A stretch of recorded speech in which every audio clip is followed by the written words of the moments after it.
গ্রীষ্মের বাজারে ফলের সেরা কিন্তু আম। বাজারে পাকা আমের ছড়াছড়ি হলেও গাছে কিন্তু বেশ কিছু কাঁচা আম রয়েছে, আর তা দিয়ে বানিয়ে ফেললাম ঝটপট কাঁচা আমের শরবত বা ম্যাঙ্গো আম পানা।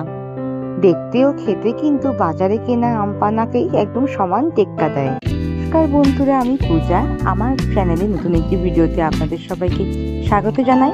আশা করি আপনারা সবাই ভালো আছেন। আম পানা বানানোর জন্য বাড়ির গাছের কিছু কাঁচা আম নিয়ে এসেছি।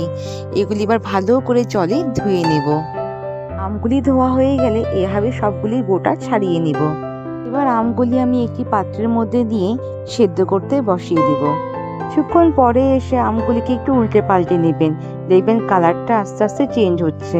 প্রায় 15 থেকে 20 মিনিট পর আমগুলি সেদ্ধ হয়েছে কিনা একটি চামচের সাহায্যে বা হাতের সাহায্যে আপনি একটু চেক করে নেবেন এর ভিতরটা নরম হয়ে গেছে কিনা।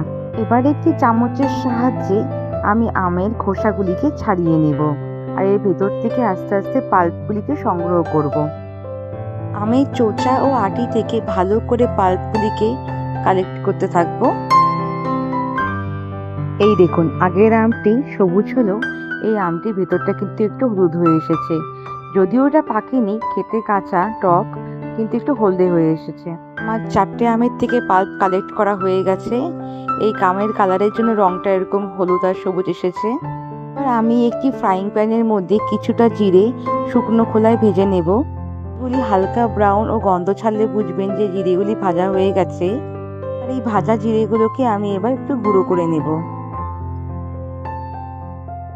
আমি একটি মিক্সিং জারের মধ্যে আমের পাল্পগুলি নিয়ে নিব। এরপর একে একে আমি 1/4 কাপ চিনি, আপনি আপনার টেস্ট অনুযায়ী চিনিটা অ্যাড করে নেবেন। কিছুটা গোলমরিচ, আপনি গুঁড়ো ইউজ করতে পারেন। কিছুটা মৌরি নিয়ে নেব। এবার স্বাদ মতন কিছুটা বিট নুন নিয়ে নেব। আমি একটি ছোট কাঁচা লঙ্কা নিয়ে একটি স্মুথ পেস্ট বানিয়ে নেব। মাত্র 10 সেকেন্ডের মধ্যে খুব সুন্দর একটি স্মুথ পেস্ট রেডি হয়ে গেছে। সাথে কিন্তু আপনি জলে গুলে আম পানা বানিয়ে খেয়ে নিতে পারবেন।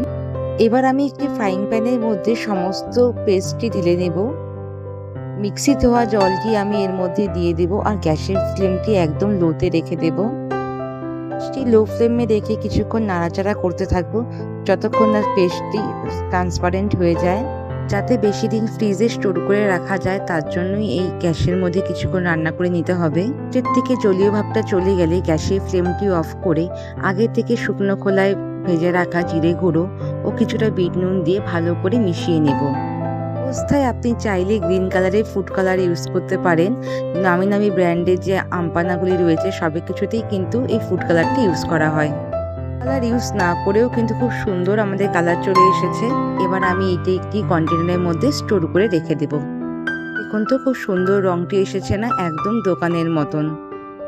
এবার আমি ডেকোরেশনের জন্য একটি প্লেটের মধ্যে কিছুটা লবণ নিয়ে নিচ্ছি। একদমই অল্প পরিমাণে এর মধ্যে আমি লঙ্কার গুঁড়ো ও কিছুটা চিনি ক্রাশ করে নিয়ে নিচ্ছি। এবার সবগুলি একসাথে ভালো করে মিশিয়ে নিব। গ্লাসটিতে সার্ভ করবো, সেই গ্লাসটির মুখের মধ্যে আমি একটি লেবু নিয়ে ঘষে নেব। এবার আমি মিশ্রণটির মধ্যে গ্লাসটি উপর করে সমস্ত মিশ্রণটি গ্লাসের মধ্যে মাখিয়ে নেব। দেখতে খুবই সুন্দর লাগছে। এবার আমি গ্লাসের মধ্যে আমার ঘরে তৈরি করা আম পানাটি আমি পরিমাণ মতো ঢেলে নেব। গ্লাসের মধ্যে আমি ঠান্ডা জল দিয়ে তার মধ্যে 2 টুকরো বরফ দিয়ে একটি লেবুর স্লাইস দিয়ে খুব সুন্দর করে ডেকোরেশন করে নেব। দেখুন তো, লাগছে না একদম দোকানের মতো? ঘরে অবশ্যই একবার ট্রাই করে দেখবেন, খেতে ভীষণই ভালো লাগবে।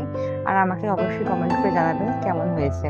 কোনোরকম ফুড কালার বা প্রিজারভেটিভ উপাদান ছাড়া একদম গাছের ফ্রেশ আম দিয়ে তৈরি খুব সুন্দর ম্যাঙ্গো পানা, যেটা আপনার মনকে খুব সতেজ করে তুলবে এই গরমে। তৈরি করে আপনি স্টোর করে রাখতে পারবেন, নিজেরাও খেতে পারবেন, বাড়িতে চলে এলে অতিথিদেরকেও আপ্যায়ন করে নিতে পারবেন। এই ভিডিওটি কেমন লাগলো অবশ্যই কমেন্ট করে জানাবেন। আর ভিডিওটি ভালো লাগলে আমার চ্যানেলটিকে একটু সাবস্ক্রাইব করে লাইক করে দেবেন। আজকের মতন এখানেই বিদায়। আবার দেখা হবে আপনাদের সাথে নতুন কোনো একটি ভিডিওতে। ভালো থাকবেন আপনারা। Good bye.